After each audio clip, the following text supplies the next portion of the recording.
I'm joined today by Paul Schulte, who is an honorary professor at Birmingham University, also participated in a recent Birmingham University report into the use of drone warfare. It's really great to have you with us today. You know, we've been talking about drone warfare for several years. It's a topic that you've been studying for some time. To get the audience kind of into the topic, how far back does the use of drones for warfare date? You can take it quite a long way back. You can certainly take it back to World War II, where the Americans Air Force experimented with remote control bombers, which would just be aimed to fly into large ground things. You could say that the German Navy in World War I, with remote control patrol light motorboats, was also a kind of drone warfare. So there's no clear point. It's obvious that since flying things with remote capacity began to be invented, people began to be interested in using them for warfare. Do you have a sense that the increase in the discussion around drone warfare in the last 5 to 10 years has been led primarily by technological advancements that have expanded what's possible with drones, or more by pressure upon governments to find alternatives to the way that warfare was being conducted without these recent types of drone development?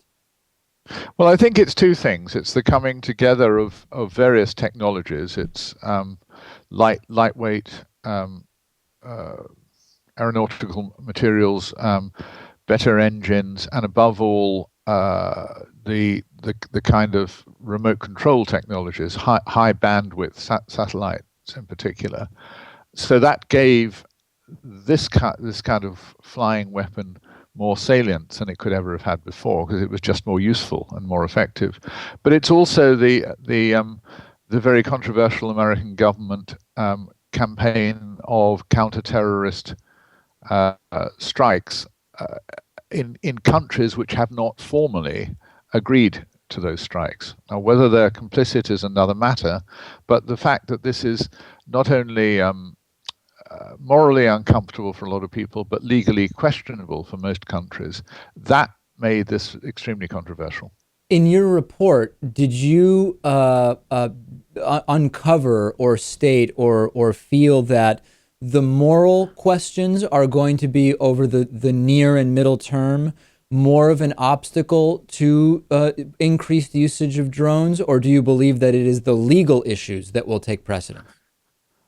It's both, because many of the moral concerns about most forms of drone warfare, although the term I don't much like, when people say drone warfare, they tend to focus on the American counterterrorist campaign rather than the wide range of ways in which drones are being employed and will be employed. So that's having a political effect. The legal side is also difficult, but not for most people. I mean, most countries don't use these weapons, at least at the moment, in a legally questionable way. It's America which is doing that. And then if we look closely at the moral arguments, our report found that many of these are not well founded.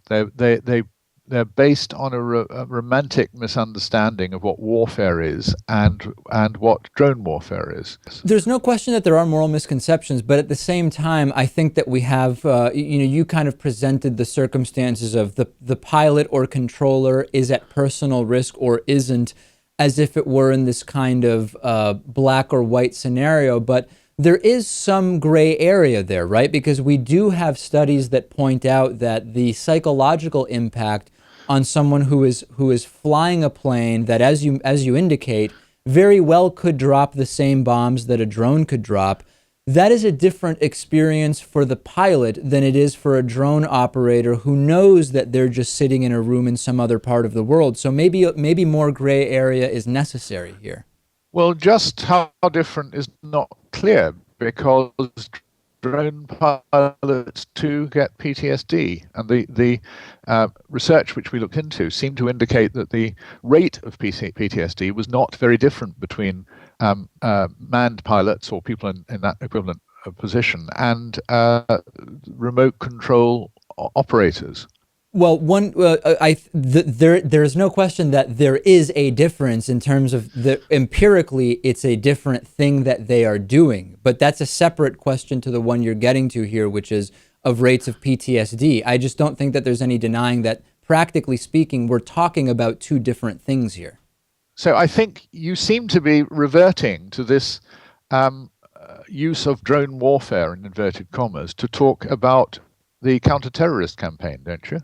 I do. That only the US is doing. There's no question that my concerns are very significant when it comes to how the US specifically is using drones. There's no doubt about that. And along those lines, that kind of gets me into what I'm really driving at here, which is that there's what I think is sometimes a misconception among some, certainly here in the US and probably elsewhere, that if we were to say no drones at all for American counterterrorism, that it would mean that instead the US does nothing. And that's practically incorrect, right? What we're talking about here is a situation where drones by the US would be used for counterterrorism instead of other counterterrorism methods that may even lead to more civilian casualties. Do you agree that this is sometimes a red herring in the debate, that those who say no drones for counterterrorism say it thinking that the alternative would be doing nothing?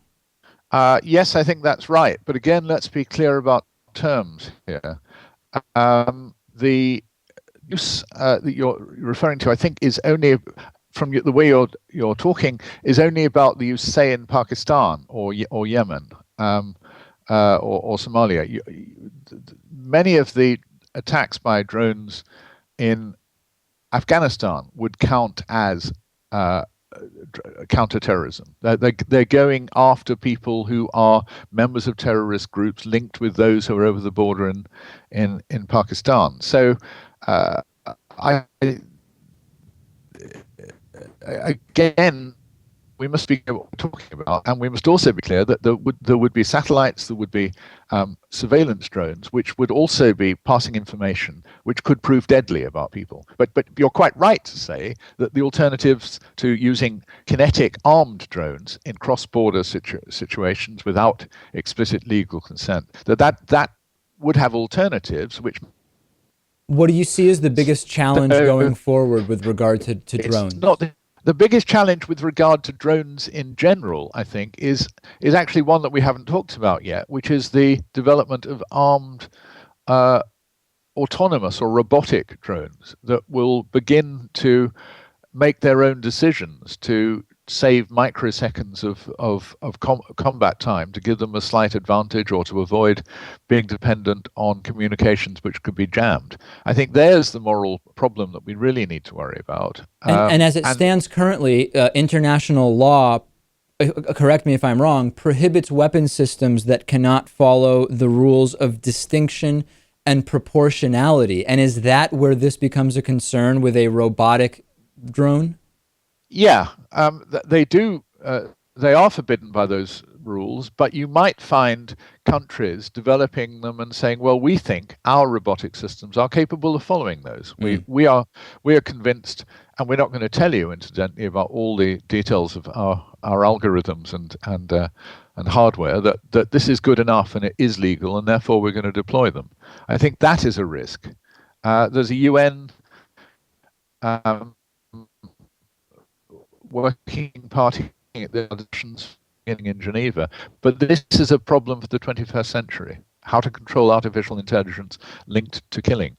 No question about it. And as artificial intelligence continues to develop and advance, this is no doubt going to be a huge, huge question. To remind our audience, we've been speaking with Paul Schulte, an honorary professor at Birmingham University, participated in Birmingham University's recent report on the use of drone warfare.